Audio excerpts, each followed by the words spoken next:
palavras sejam de agradecimento ao Senhor Jesus, a nossos companheiros da espiritualidade superior, que a gente sabe que são mais do que os 20, 30 que estão aqui, mais do que os 300 e tantos que estão assistindo pela internet, são milhares, né? Milhões talvez, mas milhares talvez nessa casa aqui. A gente não sabe às vezes o quanto eles trabalharam para que essa casa ficasse de pé. A gente acha que o trabalho foi só nosso, né? De vocês, eu não me incluo aí porque não me envolvi diretamente, mas eu posso imaginar o trabalho que deu para vocês botarem de pé, e vocês não sabem há quanto tempo a turma lá de cima fala, vamos lá, estamos precisando de uma casa em Kissimmee. A gente quando começou a vida, a gente nem sabia onde era Kissimmee, né? Nunca imaginou que a vida ia levar a gente para lá. E agora estamos aqui, e muito menos do que a gente ia num centro espírita. Eu, por exemplo, comecei, eu sou espírita de muitos anos, sou espírita de todos os anos. Assim, quando eu me dei por gente, já está dentro do centro. Porque a minha mãe é espírita desde os 17 anos, a minha avó que era católica, e minha mãe era católica também, as duas. Minha mãe começou a desenvolver a mediunidade, aí a única coisa que deu jeito foi frequentar uma casa espírita, que na época se chamava Centro Espírita, eu não lembro do nome desse centro, mas ela falava, é o Centro Espírita da mãezinha Abigail Lima. A Abigail Lima era então viva, encarnada, e era a pessoa que coordenava esse centro. Pois hoje a minha mãe é uma das diretoras do Centro Espírita Abigail Lima, que está ligada ao Leon Denis, a casa onde eu me formei lá como gente, uma casa que muito grande, muito grande. A reunião de sábado, que foi a reunião que eu criei lá, né, porque eu vivia falando pro Altivo, que era o presidente do centro, Altivo, tem que ter uma reunião, era garoto, né, jovem, né, garoto, era jovem. Tem que ter uma reunião, há pouquíssimo. Tem que ter uma reunião sábado de manhã, porque sábado à noite, né, tem festinha, né, tem casamento, tem evento, tem show. Poxa, sábado de manhã é legal, porque a gente já, né, fica logo liberado, aí a gente vai pro final de semana. E eu falei muitos anos com ele disso. Aí um dia ele falou assim, então tá bom, monta a reunião, você preside a reunião. E a gente montou a reunião. É hoje a reunião mais frequentada, por vista de quantidade, na Casa Espírita. Sempre era a reunião das 19 horas, a reunião das 10 da manhã de sábado passou a ser a mais frequentada. Quando digo a mais frequentada, estou falando de 3.000 pessoas. Né, que essas são as reuniões do Leon Denis. São 4 sessões no sábado, com mais ou menos 2.000, 3.000 pessoas em cada. É uma loucura. É uma casa realmente muito grande. Mas anos depois eu vivi na Argentina, num centro fundado muito antes do Leon Denis, num centro fundado quando os primeiros grandes espíritas ainda estavam vivos. Ele foi fundado em 1880, chamado Centro Espírita La Fraternidad. Mas o movimento espírita na Argentina, que começou muito forte, muito antes do nosso lá no Brasil, muito inspirado pela dona Amália Domingos Soler, que é a grande, uma espécie de Chico Xavier, ou de Divaldo, para os povos hispânicos, né? E ela, enfim, a Argentina cresceu muito depois, sobretudo por conta da perseguição do governo do Perón. O espiritismo na Argentina quase que desapareceu, mas esse centro ficou de pé com obras belíssimas, tem quadros de óleo, pintados a óleo do Allan Kardec, então uma coisa assim, coisas da época, coisas feitas na França. O centro é quase um museu assim do espiritismo, primeiras edições dos livros em francês, uma coisa linda. Mas um centro que lá tinha basicamente reuniões aos sábados, que era basicamente como quase todos os centros na Argentina, reuniões de mediunidade, era incorporação. Eles eram uma mesa, as pessoas tinham 2 ou 3 que sentavam na plateia, os outros 10 ou 12, 20 ficavam na mesa, e toda semana aqueles espíritos incorporavam sempre os mesmos espíritos, o parente, o tio do não sei quem, o avô do não sei quem lá. Era uma reunião de família, e que era muito interessante nas primeiras vezes, depois eram os mesmos espíritos, meio que dizendo as mesmas coisas, com a melhor das intenções, mas não tinha palestra, não tinha passe, não tinha nada disso. Eu fiquei perturbando lá, que nem eu fiz com o Altivo, o presidente do Leon Denis, eu fiquei perturbando o seu Antonito, que era um antigo pianista de tango. Ele não gostava de tocar tango, porque ele achava que era uma música muito sensual. Mas música é assim mesmo, não tem problema. Ele tinha a maior vergonha de dizer que tocava tango. Eu adorava tango.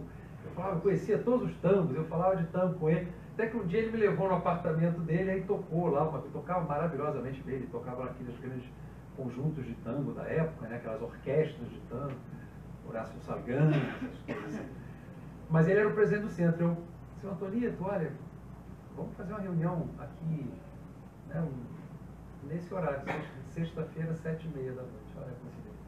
Vamos fazer uma reunião aqui na casa, não vamos fazer no sábado, que o sábado você já tem a reunião de vocês, eu tinha que ir nessa reunião, porque se eu não fosse, pegava mal. Então eu ia.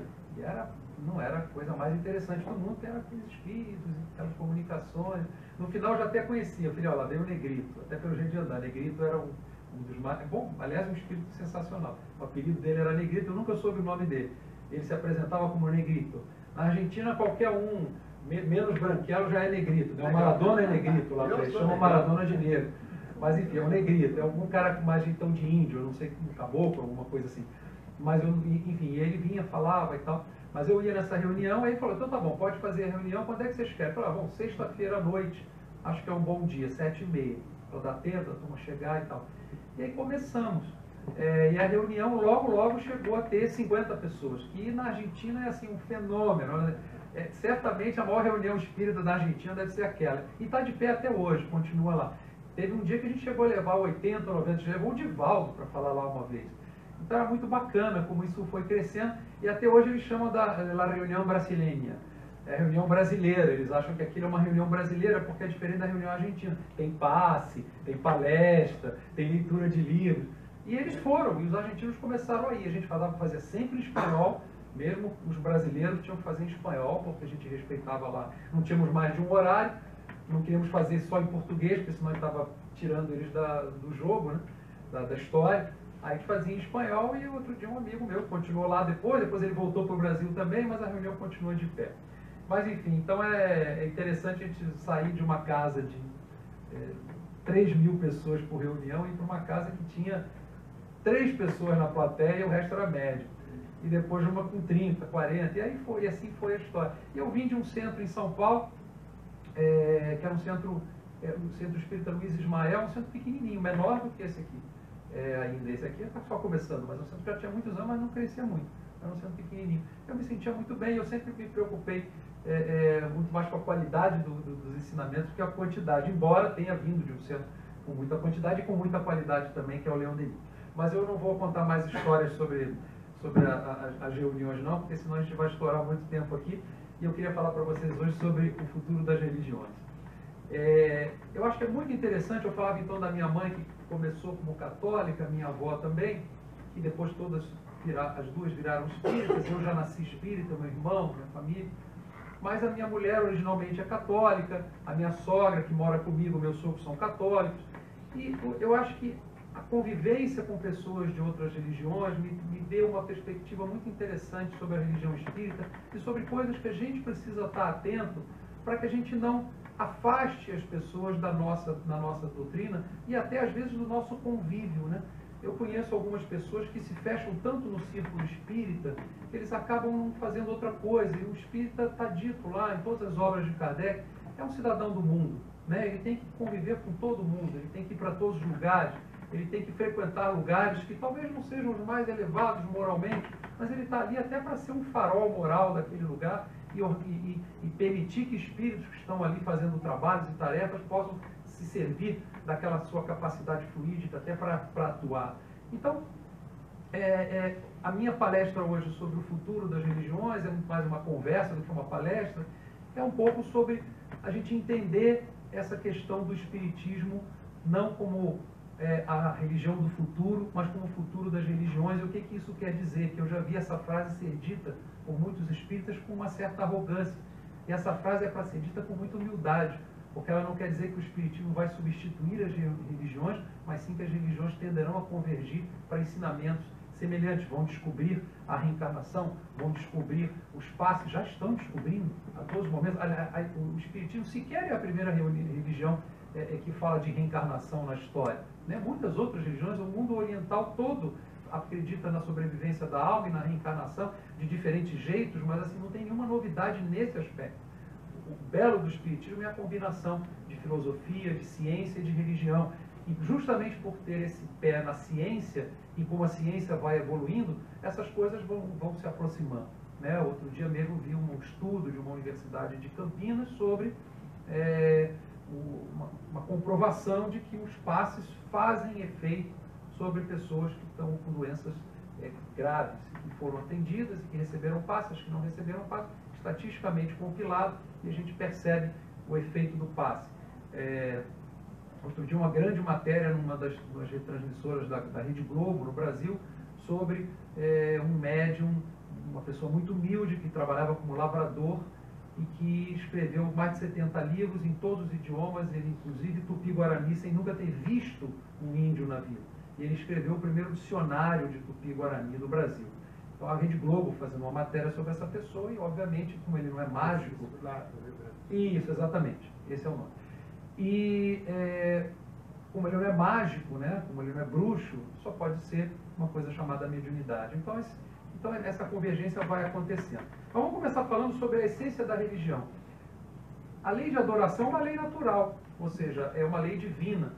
Está previsto no Livro dos Espíritos, está previsto essas leis morais, essas leis espirituais, as leis, não as nossas humanas, que toda semana muda, né? Que nem lei de imigração, cada hora tem uma coisa nova, né?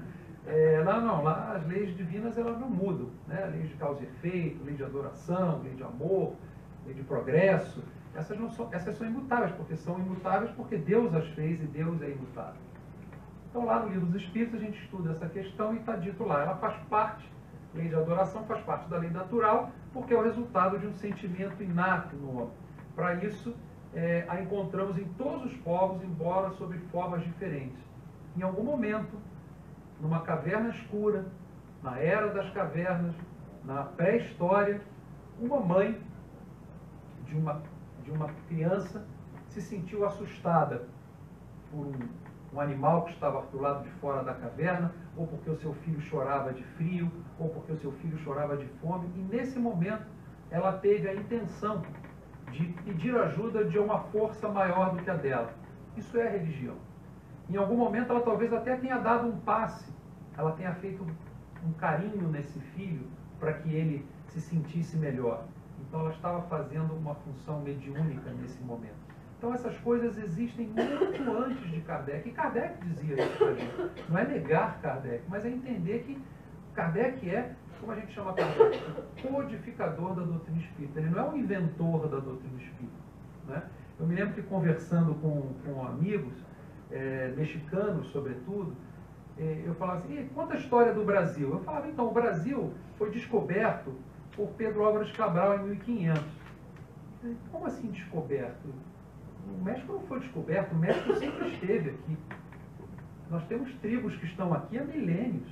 Que história é essa? Você acha que o México começa quando os espanhóis chegam aqui? Que maluquice essa sua de brasileiro, de achar que o Brasil foi descoberto? O Brasil já existia.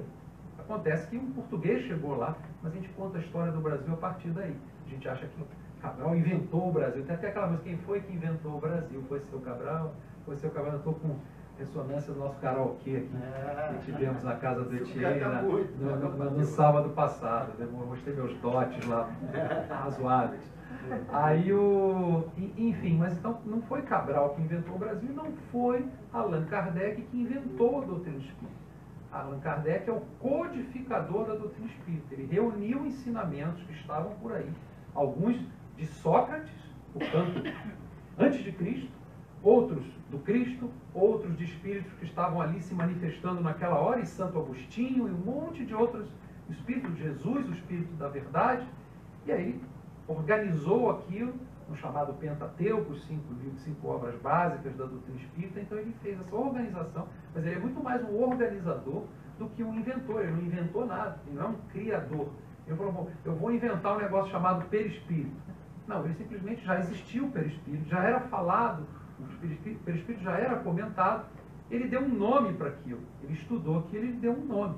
Como Darwin não inventou a evolução das espécies, ele percebeu a evolução das espécies e escreveu a sua teoria, mas não foi ele que fez os animais passarem a progredir, evoluir porque ele quis ou porque ele inventou. Então, a doutrina espírita já existe. O espiritismo como conceito, já existe há muito tempo. A doutrina espírita foi codificada por Kardec no século XIX, e então a gente passa, a partir daí, a fazer digamos, um estudo mais sistemático dessa doutrina e criamos uma religião, porque foi criada uma religião, que é a religião espírita. Mas que, de maneira alguma, a gente deve entender que isso nos torna os vasos escolhidos, as pessoas que têm todas as respostas, porque nem a doutrina espírita tem todas as respostas, ela sempre terá respostas para os problemas que aparecem, mas tem perguntas que ainda não foram feitas, então não podemos dizer que ela tem todas as respostas e nem achar que por sermos espíritas nós somos melhores do que as outras pessoas, ou porque eu tenho certeza que um esquimó, talvez, lá do Alasca, né, que nunca tenha ouvido falar em religião na vida, talvez seja moralmente mais evoluído do que eu, ou mais evoluído do que muita gente. A evolução moral, ou esse direito de estar em lugares melhores depois da vida, não tem a ver com a escolha que você fez. Nós não acreditamos aqui que uma pessoa está salva porque se converteu à nossa religião. Nós já viramos essa página há muito tempo, né? Outras religiões ainda acreditam nisso, mas mesmo essas religiões vão passando por transformação. Mas o que eu quero dizer é que a lei de adoração existe, a religião existe, e os próprios conceitos da doutrina espírita, da reencarnação, do passe magnético, do fluido vital universal, todas as coisas que a gente estudou na doutrina espírita, essas coisas já estão aqui, muito antes de Kardec estar, até porque Kardec incorpora, até nos seus aprendizados, por que ele usa o nome Allan Kardec? Allan Kardec é o nome de uma encarnação pregressa dele, onde ele era um druida, uma espécie de pajé ou de mago de uma tribo de gauleses, né? E ele gosta desse nome, ele usa isso, mas coisas que ele aprendeu lá como um gaulês ainda muito embrutecido, também estão ecoando ali quando ele se torna, quando o professor Hippolyte Léon Denisard Rivel, que é o nome que a gente aprende, né, do Kardec, dentro da escolinha de começa pequenininho, você vai para o cursinho da pré-mocidade. Primeiro você fica na crechezinha, depois vai para a pré-mocidade estudar já. Mas Kardec estava ali, quer dizer, quando ele fala de Allan Kardec, isso mesmo já diz, olha, eu já estou buscando coisas, conceitos que vêm de uma outra encarnação minha, muitos e muitos séculos antes. Então isso é importante a gente entender sobre a lei da adoração. O que é religião? Né? E aí tem duas etimologias, eu achei interessante, porque a gente sempre conhece do lado direito de vocês, dos outros autores que são Lactâncio, São Jerônimo, Santo Agostinho. Eles acham que religião vem de religare, vem de religar, ou seja, a religião tem como base os laços que unem o homem a Deus. Essa é digamos, é a origem da palavra, ou é a essência da palavra religião. Mas Cícero, antes deles, também veio com outro conceito, que esse eu não conhecia, foi pesquisando que eu descobri, que vem de relegere, que é recolher, tratar com cuidado, que é o oposto de negligere, que é deixar de lado, negligenciar, descuidar. Né? Então, o homem religioso zela com o máximo empenho e profundo respeito pelas coisas referentes ao culto de Deus. O que a gente pode dizer, portanto, que a religião é uma combinação das duas coisas, que as duas estão válidas, né? Não só é a maneira como a qual a gente se conecta com Deus, mas também é uma coisa que a gente precisa cuidar, preservar, respeitar. Então, seja por um lado mais de um código, como por um lado de um ato de conexão com Deus, esses dois conceitos são muito bonitos e os dois refletem a palavra religião. Durkheim, nesse livro que se chama As Formas Elementares da Vida Religiosa, ele define religião como um sistema de crenças e práticas. Essa é uma definição mais acadêmica, mas ajuda a gente a entender. Um sistema de crenças e práticas relativas a coisas sagradas, isso é, separadas. As coisas sagradas, sagrado vem dessa origem, uma coisa que é separada, ela é cuidada de uma maneira diferente, proibidas. Crenças e práticas que reúnem numa mesma comunidade moral, chamada igreja, todos aqueles a que ela aderem. Né? Então, o próprio conceito de igreja não é a igreja católica, existem outras igrejas. Né? A gente chama de igreja, mas podíamos chamar de templo, podíamos chamar de casa, podíamos chamar de centro, mas o que significa que a religião é algo que foi, em primeiro lugar, desta maneira, construído pelo homem. Os códigos das religiões, todos esses foram construções humanas. Jesus, que é o grande espírito que a gente viu na face da Terra, que é o nosso maior exemplo, que é o orientador maior do nosso planeta, nunca, jamais pregou dentro de um templo. Nunca. Ele nunca fez nenhum ritual. Ele não se benzeu antes de pregar, ele não usou algum aparato, ele não tinha uma roupa especial. Ele pregava onde dava, literalmente. Onde pintava uma chance de pregar, Jesus pregava. Ele subia do alto de uma montanha para fazer o sermão da montanha. Ele, às vezes, tinha muita gente na beira de uma praia, e ele do lago de Genazaré, né? E como é que eu vou falar aqui? As pessoas, a faixa de areia aqui é tão curta, e aí ia para um barco, né? Colocava ele em cima de um barco, tem passagens do Evangelho que mostram isso. Aí se afastava um pouquinho, aí todo mundo da beira do mar, e ele dentro do mar falando para aquelas pessoas. Mas ele nunca pregou sob um teto. Então essa coisa que nós temos aqui, seja na casa espírita de um orador que está aqui em pé e as pessoas estão sentadas, seja na igreja que o padre usa aparatos especiais, seja na igreja evangélica onde o batismo é feito de numa tina ou numa piscina, essas são todas invenções humanas. Essas são todas coisas passageiras e que têm a ver com a matéria, porque elas são coisas materiais. O ato de se benzer é um ato material. O ato de se benzer, elevando o pensamento para Deus e buscando a cura de alguma coisa ou ajuda numa pessoa, esse é um ato divino. Mas não é o benzer em si, é o pensar no benzer. Então, porque o benzer é um dado material. Cadeiras são coisas que temos hoje no nosso plano. Em outros planos as pessoas não precisam se sentar. Em outro plano somos mais etéreos. Em outros planos não precisamos projetar nada na parede. Enfim, são todas coisas passageiras. Tudo que foi construído de religião, do ponto de vista de rituais, são coisas humanas, passageiras e muitas vezes falhas. São coisas que não são necessárias, né? Ah, mas o espiritismo nós não temos imagens nas paredes. Já foi algum centro até que tem. Não temos imagens nas paredes, são muitos evoluídos. Mas no centro espírita também tem o médium, né? Que dá aquele passe de castanhola, estala os dedos para dar o passe. O médium que é mais espalhafatoso. O espiritismo tem, enfim, tem todos os defeitos que tem nas outras religiões. Pessoas maledicentes existem em qualquer religião, pessoas benevolentes existem em qualquer religião. O espiritismo não é especial por causa disso, não é especial por causa desses códigos. Então, quando a gente vai para esse próximo quadro aqui, essa é a grande diferença, é isso que eu estava falando para vocês, entre religiosidade e religião. A religião é mais humana, ela é baseada em códigos, em práticas, em hierarquias. O palestrante, o diretor do centro, o presidente do centro, já vi muitas discussões, vou dizer sanguinárias, porque não chegamos a esse ponto, mas discussões terríveis sobre quem vai ser o diretor da sala 7 do grupo de desobsessão do centro espírita, não vou dizer o nome. Isso acontece, entendeu? Por que que o fulano me pôs para doutrinar aquele espírito? Eu queria doutrinar o outro. Assim, na reunião de desobsessão, no final tinha lá uma reunião, uma hora de avaliação, o pau comia, né? O pau comia. Na reunião de desobsessão, a gente acabou de atender os espíritos chamados obsessores e os obsessores encarnados. Nós estávamos ali logo depois brigando se o passe foi bom, se não foi bom, se o doutrinador levou para outro caminho, aí o médium de corporação brigar com o doutrinador falar que o médium não recebeu a inspiração dele, e aí enfim. Por quê? Porque são seres humanos, não tem nada de errado com o espiritismo, como não tem nada de errado com o catolicismo se os padres cometem crimes, porque seres humanos cometem crimes. Há várias pessoas que se dizem espíritas vendendo assistência espiritual, não é? Mãe fulaninha, traga a pessoa amada em 7 dias, agora já não é mais em 7 dias, já é em 3, agora já traz por WhatsApp. E eu já vi, eu juro que eu já vi pessoas anunciando consulta espiritual por WhatsApp. Já existe.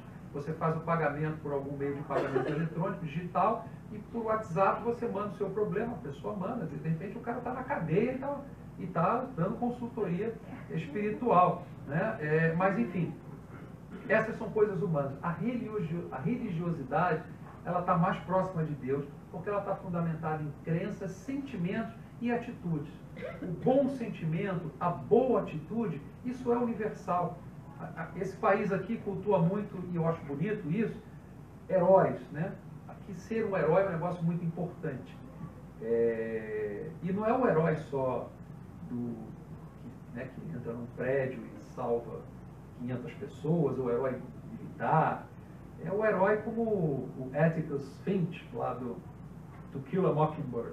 O Sol é para Todos, esse filme, né? Tem um livro, né, mais do que um filme, mas logo vem o filme e tem lá aquela cena que o Gregory Peck vai saindo, né? Ele tenta defender um negro injustamente acusado de ter assassinado uma branca, e então no andar de baixo está toda a comunidade branca, e o juiz, e o tribunal, e ele, o advogado branco desse jovem negro, e ele tentando de alguma maneira ajudar aquilo. Obviamente que ele não vai conseguir no estado do Sul, nos anos 30, 40, ele perde a causa. Lá em cima, nas tribunas, na parte de cima, toda a comunidade negra da cidade vai, e a filhinha dele ficou com a família desse negro, e a menininha estava ali deitada, cansada, um julgamento de horas, e ele perde.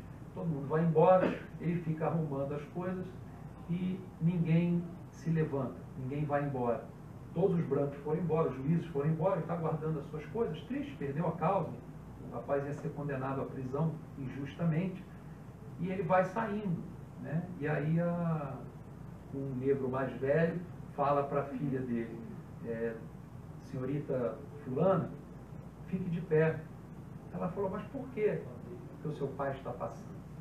E todos ficaram de pé, porque o pai dela estava passando e ele merecia o respeito de todos. Essa cena me marcou muito, porque esse é o herói. O herói não é o cara que ganha, né? Não é o cara que ganhou a causa. O herói é aquele cara que ganha o respeito, né? E se o meu pai tivesse ganhado um Oscar ou um prêmio Nobel, ele não teria sido tão importante para mim como se eu tivesse ouvido dele, ouvi coisas parecidas, graças a Deus, tivesse ouvido assim, olha, fica de pé porque o seu pai está passando. Esse reconhecimento é muito bonito. Então esse aqui é um país que cultiva heróis, e os heróis não têm religião. Os heróis, as pessoas que fazem as coisas boas não têm religião. Por quê? Porque todas as religiões combinam em uma coisa, elas sabem o que é bom e o que não é bom. Eu tenho certeza que um herói de verdade, um personagem como esse, ele é adorado por judeus, por muçulmanos, por cristãos, por evangélicos, por pentecostais, por espíritas, por umbandistas, por budistas, porque ele fez a coisa certa. Isso é a religiosidade. Ele está conectado com Deus porque ele tem uma atitude correta, um sentimento correto, e ele tem a crença correta. E aí pouco importa a denominação do grupo religioso que aquela pessoa pertence. Então acho que isso é importante a gente entender. Outra questão interessante é que Pestalozzi, que é um espírito dos mais evoluídos também que passou entre nós, ele fala um pouco sobre as diferentes, digamos, os diferentes estados ou estágios da religião. O primeiro é que ele chama do estado natural, é quando a religião surge ainda em pessoas muito embrutecidas, ela está muito revestida ainda de superstição, de magia e de erro, e, enfim, é aquela história de vamos adorar o bezerro dourado, né? Vamos bater um tambor aqui para chover. Muitas vezes a vibração é boa e as pessoas são ajudadas, mas aquilo em si, não é, o bezerro de ouro não vai fazer nada, o bater o tambor não vai fazer chover. Mas as pessoas acreditam que existe esse poder na religião, então esse é um primeiro estágio. Existe depois um segundo estágio, que é o estágio onde a gente, digamos, a sociedade mundial está mais ou menos por aí, que é o estado social, onde a religião tem uma característica institucional, está muito ligada a poder. A gente estudou história e sabe quantas vezes a questão religiosa, seja do cristianismo, da maçonaria, não importa, ao longo da história muçulmana, da história judaica, religião e poder sempre foram muito misturados, e até hoje você tem estados que são comandados por chefes religiosos, né? Muitos estados no Oriente Médio, sobretudo, são comandados por ayatolás, por líderes religiosos que também são líderes políticos. Em outros lugares, os líderes políticos, em outras épocas, os líderes políticos se fizeram líderes religiosos. O caso de Henrique VIII, que, como aquela história do divórcio, que a igreja não aprovava o divórcio, então ele criou a igreja anglicana, se tornou o primeiro papa, entre aspas, da igreja anglicana, que permitia o divórcio para que ele pudesse continuar tentando lá ter o filho homem que ele tanto queria e pulava de uma mulher para outra em busca desse filho. Então, mas enfim, política e religião sempre andaram próximas. E aí a gente chega ao estado que a gente deve buscar, que é de estado de autonomia moral, é o estado moral da religião. Que eu não estou preocupado com a designação da minha crença, como é que é a casa que eu frequento, quais são as práticas, se aqui a gente dá pulinho para trás, para frente, se a gente estala o dedo, se a gente benze, se a gente dá passe. Não importa nada disso, o que importa é como eu me sinto moralmente, se eu me sinto elevado, se eu me sinto próximo de Deus ou não. Então esse é o terceiro estágio e a gente acabará chegando lá. Uma outra coisa que as pessoas de religião fazem muito de errado é imaginar que existe um falso dilema entre a ciência e a religião. Isso não existe. As pessoas acham que a religião e a ciência se excluem. A ciência faz mal para a religião e a religião faz mal para a ciência. Nisso a doutrina espírita é muito boa, nisso a doutrina espírita é muito moderna, porque de fato ela mostra, desde o nascimento da doutrina espírita, essas coisas procuraram andar de mãos dadas. Mas mesmo nas hostes espíritas, nos grupos de pessoas que frequentam a doutrina espírita, eu ainda vejo, vez por outra, as pessoas que acreditam que tecnologia é uma coisa material, a ciência é uma coisa material. Eu estou preocupado com o espírito, a gente não entende o quanto a melhoria da matéria causa impacto para melhorar o espírito. Quanto a ciência evoluir, evoluindo, fará com que a religião também evolua. E é o próprio Kardec que vai falar isso para a gente, sobre esses tempos de reconciliação. Ele diz, são chegados os tempos em que os ensinamentos do Cristo devem receber o seu complemento, em que o véu lançado intencionalmente sobre algumas partes dos ensinos, Cristo diz, olha, não posso revelar tudo ainda, mas chegará o Consolador prometido, que é o Espiritismo, em que a ciência, deixando de ser exclusivamente materialista, deve levar em conta o elemento espiritual, em que a religião, deixando de desconhecer as leis orgânicas e imutáveis da matéria, essas duas forças, apoiando-se mutualmente e marchando juntas, sirvam uma de apoio à outra. Porque, gente, a maior fé do mundo, sem respaldo na ciência, não vai construir grande coisa. Não vai construir tudo. Nós precisamos das duas asas para voar, né? A asa moral e a asa do conhecimento, do domínio da matéria, da ciência e tudo mais. Eu estava vendo um documentário sobre o Oeste americano, do Ken Burns, é um ótimo documentário, aquele canal PBS, tem no Netflix. Não estou fazendo propaganda, mas é muito bacana. Que fala da formação do Oeste e como, de fato, o Oeste é uma fábula sobre a formação da própria América. E tem lá uma passagem que os índios começaram a acreditar, já praticamente dizimados pelos americanos que foram para o oeste e no caminho foram fazendo um pacto atrás do outro com os índios e a cada momento quebravam esses pactos e chacinavam esses índios. Tribos de índios que chacinavam outras tribos, era uma coisa, o oeste era um negócio muito duro, muito selvagem mesmo. E lá pelas tantas os índios começam a acreditar que se eles usassem uma roupa especial, bordada lá pelo pajé, né, eles teriam imunidade às balas. E muitos índios partiram para a luta assim, de grupos de 200 contra 10 mil, porque eles achavam que eles iam vencer. Né? E obviamente não venceram. Mas por que isso? É aquela história. Não adianta ter toda a religião do mundo, ter toda a fé em forças maiores, mas não conhecer a ciência e saber, olha, não, essa roupa aqui, meu amigo, não vai segurar tiro de fuzil. Né? Não tem como.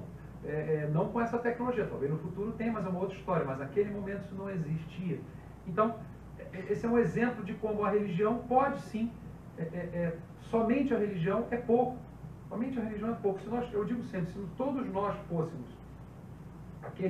imagine aqueles capitães de indústria extremamente materialistas e tal, o mundo estaria destruído, porque eles não iam se preocupar com ninguém, dizimar as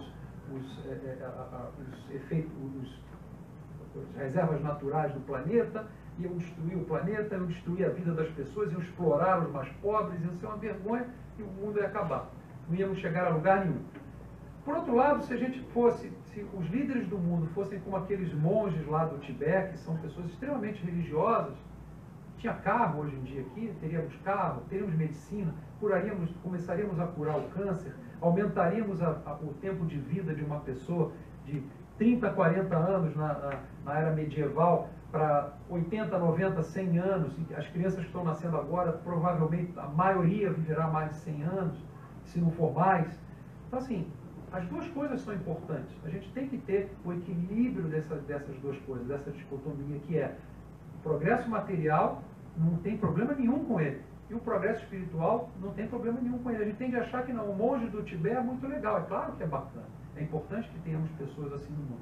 Mas aquela vida espartana não levaria esse mundo à situação que a gente tem hoje. A gente precisa da combinação das duas coisas. Não basta só o Papa rezar. Tem que ter um cientista no laboratório lá na Califórnia, ou aqui na Flórida, buscando a cura do câncer, buscando maneiras de tornar a água potável para que mais gente possa beber água no mundo, desenvolvendo novas formas de cultivo para que a gente possa produzir comida para um mundo de bilhões e bilhões de pessoas, e que um dia serão de 20, 30 bilhões. Então, essas duas coisas são importantes. Nós aqui, na nossa doutrina, e nós também, porque nós somos seres integrais. Hoje a gente está aqui falando da doutrina espírita, amanhã nós estamos empreendendo, nós estamos construindo casas, nós estamos fazendo pesquisa científica, estamos fazendo comércio, estamos ajudando o desenvolvimento material do mundo e o nosso também, porque essa é uma lei, a lei de progresso. Né? A gente não está aqui para ficar a vida inteira num templo de adoração humilde, sem água potável, sem formas de produzir mais comida, porque os espíritos, como diz um amigo meu, precisam reencarnar, e eles vão continuar precisando. E a gente precisa ter meios para que esse mundo, o mundo com a tecnologia, o mundo com 7 bilhões de habitantes e a tecnologia do século XVIII, todos morreriam, todos pereceriam, não teriam como fazer comida para esse mundo. Então, enquanto os espíritos estão reencarnando, a gente precisa de um mundo mais moderno. E a gente vai chegando aqui mais para o final e fala que é isso, que no fundo ciência e religião foram feitas uma para a outra. Essas coisas, quando você tem todo o conhecimento científico do mundo, você perguntar para mim, dá uma definição de céu. Vou tentar. Uma definição do céu, para mim, é um lugar onde as pessoas têm toda a moral do mundo e todo o conhecimento do mundo científico. Isso é maravilhoso. Eu posso ter toda a moral do mundo, mas eu queria saber como são feitas as coisas. Né? Para você ser um espírito puro, você tem que saber como cada coisa é feita. Você tem que compreender a ordem do cosmos, como os planetas são feitos. Isso você não faz só com o aspecto moral, você tem que ter o aspecto do conhecimento. Então essas coisas têm que estar conectadas. A perfeição é justamente quando essas duas coisas estão juntas. E aí vem a frase que é de Leon Denis, o grande patrono da casa onde eu aprendi a ser gente, que ou pelo menos tentei, que é o futuro das religiões. Né? E isso está nesse livro Síntese Doutrinária Prática do Espiritismo, questão 118, e aí surge a pergunta, então, o Espiritismo é a religião do futuro? E a resposta é, ele é, antes de tudo, o futuro da religião. O Espiritismo, como seu nome indica, é a mais alta e mais científica forma de espiritualismo. Ele é, ao mesmo tempo, já o dissemos, uma ciência positiva, uma filosofia moral e uma solução social. Muito bonito isso, uma solução social. Sobre todos esses títulos, ele responde admiravelmente às exigências do pensamento moderno, às necessidades do coração humano, às aspirações elevadas da alma. Os progressos do futuro confirmarão cada dia mais seus ensinamentos e sua doutrina. Podemos, pois, afirmar que o Espiritismo é o credo futuro da humanidade. Ou seja, não que nós vamos impor a religião espírita a todas as pessoas do mundo, mas que as outras religiões vão começar a se aproximar mais. Quantas vezes a gente já vê, de maneira errada ainda, não vamos julgar, né? Tem lá algumas religiões protestantes, onde o cara fala, vamos expulsar os demônios, né? A gente sabe que demônio não existe, a gente sabe que ali são espíritos, pode até ter um componente de encenação, mas vamos dizer que nos lugares que fazem isso corretamente, certamente existem, não dá para você condenar uma religião por causa de alguns inescrupulosos que estão fazendo práticas erradas, mas você chega lá e vê que eles estão lá tentando, né, dar um passe, um exorcismo. Algumas religiões, algumas igrejas católicas mais avançadas já dão uma espécie de passe, né? Vocês já viram isso, né? Renovação carismática, a gente vai falar, eles dão passe, impõem as mãos e tal. Estão chegando lá, estão percebendo que a energia é transferida de outra maneira.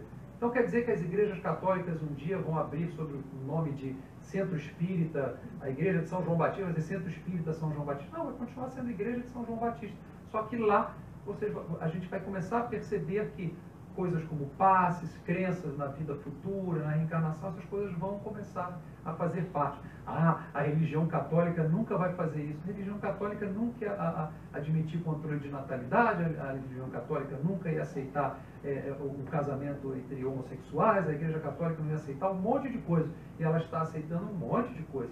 E esse Papa argentino que temos aí agora, como disse, ele deve ter lido Kardec, ou enfim, está muito conectado com as coisas que estão acontecendo. E esse é um avanço, teremos outros.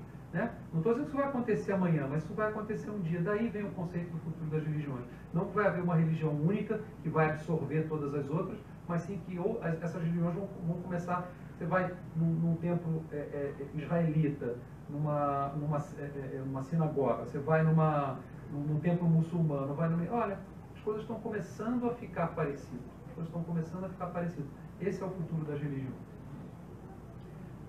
O homem falha, a fé jamais. Isso é muito importante. Não vamos julgar as religiões por causa de pessoas que estão fazendo coisas absurdas. Não vamos julgar um determinado sacerdote que é pedófilo e considerar que aquela religião é tolerante com isso. Ah, mas tem órgãos superiores daquela religião que permitiram isso. Esses órgãos superiores também são ocupados por seres humanos e também estão sujeitos a falhas, a medos, a temores. Não pensem que em religiões espíritas não existem coisas sendo varridas para debaixo da tapete, crises abafadas, maus comportamentos sendo escondidos. Um pouco mais, um pouco menos, a gente quer crer que um pouco menos, mas porque o ser humano falha. Todos os crimes no clero, como alhures, o importante aí, o como alhures, não é só no clero, em outros cleros de outras religiões, não provam que a religião seja inútil, disse Jean-Jacques Rousseau, mas que muito pouca gente tem religião, porque a religião de verdade não permite práticas abusivas, não permite o mal. Se há gente cometendo o mal ali, mostra que essas pessoas são más e não têm religião, e não que aquela religião é má. Isso é importante para a gente entender também. Por último, eu queria compartilhar com vocês aqui um sermão de Santo Antônio, que não é de Santo Antônio, né? Ele foi feito pelo Padre Antônio Vieira, mas em homenagem, enfim, conectado com Santo Antônio. É um dos sermões do Padre Antônio Vieira, e quando eu li esse sermão, eu falo, meu Deus, ele parece que escreveu os dias de hoje, né? Olha o que ele diz. Vós, diz Cristo, Senhor nosso, falando com os pregadores, sois o sal da terra. E chama-lhe sal da terra porque quer que façam na terra o que faz o sal. E ele explica. O efeito do sal, por exemplo, você às vezes usa essa expressão, essas pessoas são o sal da terra, são a bênção, né? Por quê? O efeito do sal é impedir a corrupção. Mas quando a terra se vê tão corrupta como está a nossa, isso aqui é de 1684, acho, não lembro agora. Tem muito tempo. Mas o efeito do sal é impedir a corrupção. Mas quando a terra se vê tão corrupta como está a nossa, havendo tantos nela que têm ofício de sal, qual será ou qual pode ser a causa dessa corrupção? Porque o que não falta nesse planeta é pessoas com ofício de sal, de ser o sal da terra. Os legisladores, os políticos, os policiais, os militares, as pessoas que estão de alguma maneira, tem um monte de gente, fiscais, estão todos cuidando aí, né, os funcionários públicos, estão todos cuidando, professores, todos cuidando para que a terra seja salgada, para que ela não possa se corromper, para que não haja corrupção, a terra não se desmanche. Né? Mas por que isso não acontece? E aí, Padre Antônio Vieira pergunta, ou é porque o sal não salga, ou porque a terra não se deixa salgar, é uma das duas coisas. Ou é porque o sal não salga e os pregadores não pregam a verdadeira doutrina, ou porque a terra não se deixa salgar e os ouvintes, sendo verdadeira doutrina que lhe dão, não a querem receber. Ou o pregador não prega o que tem que pregar, ou quem está recebendo não está dando a menor bola porque está sendo pregado. Ou é porque o sal não salga e os pregadores dizem uma coisa e fazem outra, ou porque a terra não se deixa salgar e os ouvintes querem antes imitar o que eles fazem que fazer o que eles dizem. Ou seja, o pregador muitas vezes vai lá, faz uma coisa e diz outra. E a pessoa que ouve fala, legal, vou imitar ele, vou pregar uma coisa e fazer outra, quando ele deveria seguir o que ele está ensinando. E os dois estão errados. Ou é porque o sal não salga e os pregadores se pregam a si e não a Cristo. Ou porque a terra se não deixa salgar e os ouvintes, em vez de servir a Cristo, servem os seus apetites. não é isto tudo verdade? Ainda mal. Esse texto é de séculos atrás. Ele parece que foi escrito por um Brasil de hoje para os Estados Unidos, para outros lugares, mas com corrupção tem sido o grande tema que mais nos tem machucado quando a gente fala do Brasil, me pareceu muito oportuno. E o Espiritismo é isso, para a gente lembrar que ele é religião, porque ele sublima, ele eleva a nossa alma em direção a Deus. Ele é filosofia, porque ele esclarece por que isso é. No Espiritismo não é feio perguntar. Pergunte, por que isso? Pode ser que a gente não tenha a resposta. A gente vai encontrar alguma resposta, mas perguntar definitivamente não ofende na doutrina espírita, porque ela tem uma função filosófica que é de esclarecer. Por que eu sofro? Qual é o problema do ser, do destino e da dor? De onde eu venho? Quem sou eu? O problema do ser. Para onde eu vou? O problema do destino. E por que eu sofro? O problema da dor. É um livro. Leon Denis escreveu um livro inteiro para responder essas três perguntas, esses três problemas. A ciência estuda, a ciência procura aprender. Então, a ciência se conecta com a filosofia pelo conhecimento, que os dois se baseiam no estudo e no esclarecimento, e ambos se conectam com a religião pelas questões morais. Porque a boa filosofia tem que ter moral. Eu não acredito em filosofia que prega a destruição de ninguém ou que prega o mau comportamento. E a boa ciência tem que ter moral. Eu não acredito na ciência que não tenha ética, que seja usada para a destruição de outros seres, que seja usada para fins errados. Então essa combinação é perfeita. E o nosso grande desafio, o último slide, é esse logo maravilhoso que foi criado por uma entidade que é a Coexist. E é muito bacana porque não só tem a coexistência de religiões, você tem ali o símbolo dos muçulmanos, os símbolos dos judeus, dos católicos, budistas, o Pentateuco lá em cima, você também tem o sexo masculino e feminino, tem lá o movimento do paz e amor, ou seja, a gente está vivendo num mundo plural, onde as pessoas têm que cada vez mais conviver com outras pessoas que serão cada vez mais diferentes. O mundo será cada vez mais complexo. Não se animem em pensar que o mundo será menos complexo. A complexidade será cada vez maior. Antigamente, um pai separado da mãe era um negócio de outro planeta. Eu me lembro que eu quase ia na casa do meu Deus, deixa eu ver esse filho de pais separados. Era quase um ET. Né? Eu vou lá ver esse garoto, nossa, tadinho, meu Deus, ele é filho de pais separados. Aí começou a ter os pais separados, que antigamente os pais separavam e não casavam mais. Os pais separados começavam a casar, e com vários filhos, e de várias religiões. E aí tem gente que tem filho adotivo, e aí tem gente que resolve ter uma outra orientação sexual. Mas então ele foi pai daquele menino quando ele era opção sexual masculina, e depois ele é pai daquela menina, e aí já tinha opção sexual feminina. E essa complexidade está toda aí no mundo, e isso não vai mudar. O que a gente tem que ter é a capacidade de coexistir, a capacidade de compreender os outros, e isso é a religião. Vamos voltar lá no início da conversa, que é o religare. A gente precisa se conectar. E não adianta eu me conectar com, eu estou conectado com Deus, tem um fiozinho saindo daqui. Se Deus vai, vem cá, cadê o teu fiozinho te conectando com o resto da humanidade? Se você não está conectado com o resto da humanidade, você certamente não está conectado comigo. Então, conexão com Deus começa pela conexão dentro de casa, que a caridade começa em casa, a linda frase que eu sempre complemento, mas pelo amor de Deus, ela não termina em casa. Não adianta você ser o melhor pai do mundo, o cara mais legal, o marido mais bacana, se você não ajuda o teu semelhante, se você não lida com o cara que você não gosta, que esse é o mais difícil, então você não está fazendo esse trabalho de religar, de conectar-se com as outras pessoas e através disso se conectar com o mais alto. Tá bom? Que a gente possa fazer esse exercício, que a gente possa ter essa capacidade de coexistir, que a gente possa, em vez de rejeitar a complexidade do mundo, em vez de que a gente passe a ter raiva da complexidade do mundo, que a gente faça o que os americanos gostam de falar muito, que a gente embrace, né? Que a gente abrace a complexidade do mundo. Uma vez que você abraça a complexidade, você vai ver que ela é bem mais simples do que parece. Muito obrigado. Meu e-mail está aí, se vocês quiserem mandar alguma mensagem, tirar uma dúvida, e sempre que vocês quiserem convidar, essa casa aqui é maravilhosa, tem uma vibração extraordinária. E não se esqueçam, hoje, no momento da prece, no momento dos passos, de orar pelas suas mãezinhas, como eu mando aqui, vai me ver depois no YouTube. Um beijo enorme para a dona Terezinha, que é um sonho de mãe e que eu amo muito. E também para minha esposa, que este ano se tornou mãe. Já estava na barriga no Dia das Mães do ano passado, mas esse ano com um nenenzinho no colo, de 8 meses, o nosso Arthur, e que ela vai comemorar muito, eu vou comemorar muito com ela também. E hoje ela não pôde estar aqui justamente porque está dando uma força lá com o pequenino, tá bom? Fiquem com Deus e até a próxima. Que assim seja.